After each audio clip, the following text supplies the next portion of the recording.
అనేక రకాల అడ్డంకుల తర్వాత మొత్తానికి తెలంగాణలో స్థానిక సంస్థల ఎలక్షన్లకి సమరశంఖం మోగబోతుంది. తెలంగాణ రాష్ట్ర కేబినెట్ సూత్రప్రాయంగా దీన్ని నిర్ణయించింది. సో ఇందులో భాగంగా ఫస్ట్ సర్పంచ్ ఎలక్షన్లకు పోవాలి అని చెప్పి డిసైడ్ అయ్యారు.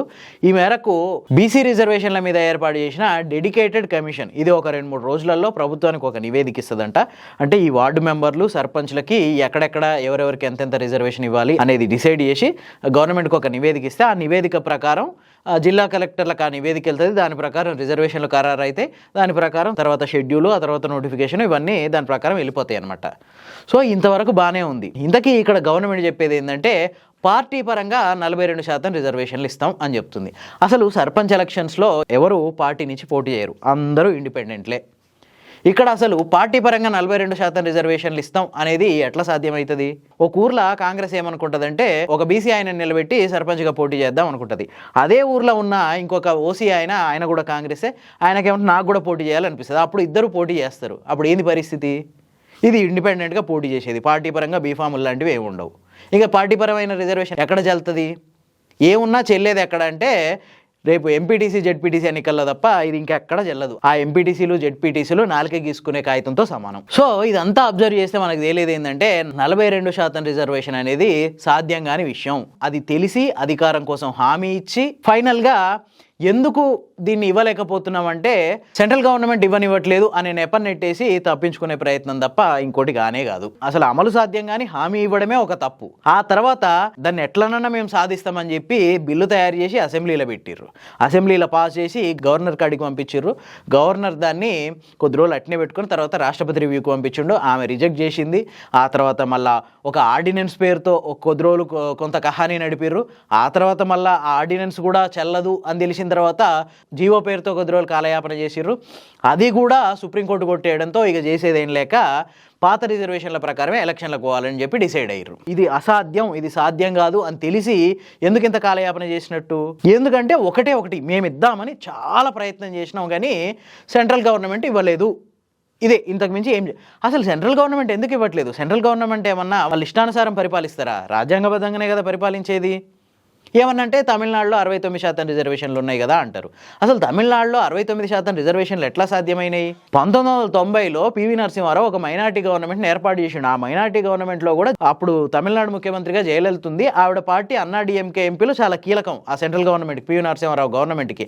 ఆ టైంలో ఆమె పివి నరసింహారావు మెడ మీద కత్తి పెట్టినట్టు చేసి ఆల్మోస్ట్ 76వ రాజ్యాంగ సవరణ చేయించి అందులో 9వ షెడ్యూల్లో ఈ 69% రిజర్వేషన్ల అంశాన్ని చేర్పించింది. కానీ ఆ టైంలో మిగతా రాష్ట్రాల్లో ఉన్న ఏ ముఖ్యమంత్రికి అసలు ఆలోచనే రాలేదు. ఇంకోటి ఏంటంటే ఎవరికి అంత అవసరం రాలేదు అప్పుడు. ఇప్పుడు ఆ పరిస్థితి లేదు కదా.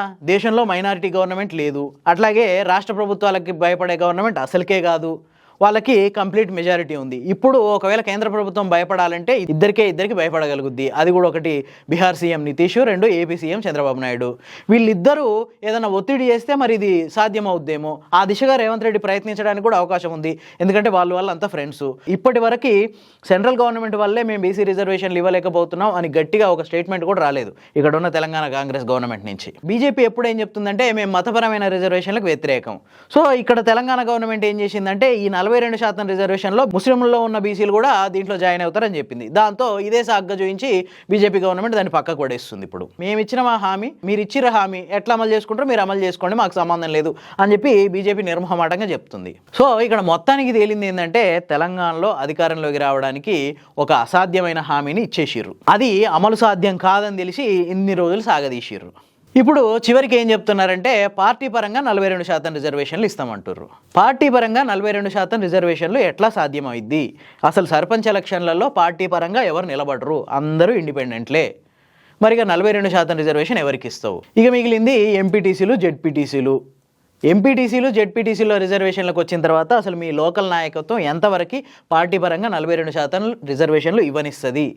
అది రాజ్యాంగ ప్రకారం అది ఎట్లాగూ అఫీషియల్గా వర్కౌట్ అవ్వదు. నువ్వు అక్కడ ఒక బీసీ పార్టీ పరంగా ఒక బీసీ నిలబెట్టినా నీ పార్టీ నుంచే ఇంకొక వ్యక్తి ఇండిపెండెంట్గా ఓసీగా పోటీ చేసి ఆ ఓట్లు చీలుస్తాడు. అప్పుడు ఏం చేస్తారు? దీనికి అసలు ప్రభుత్వం దగ్గర సమాధానం ఉందా?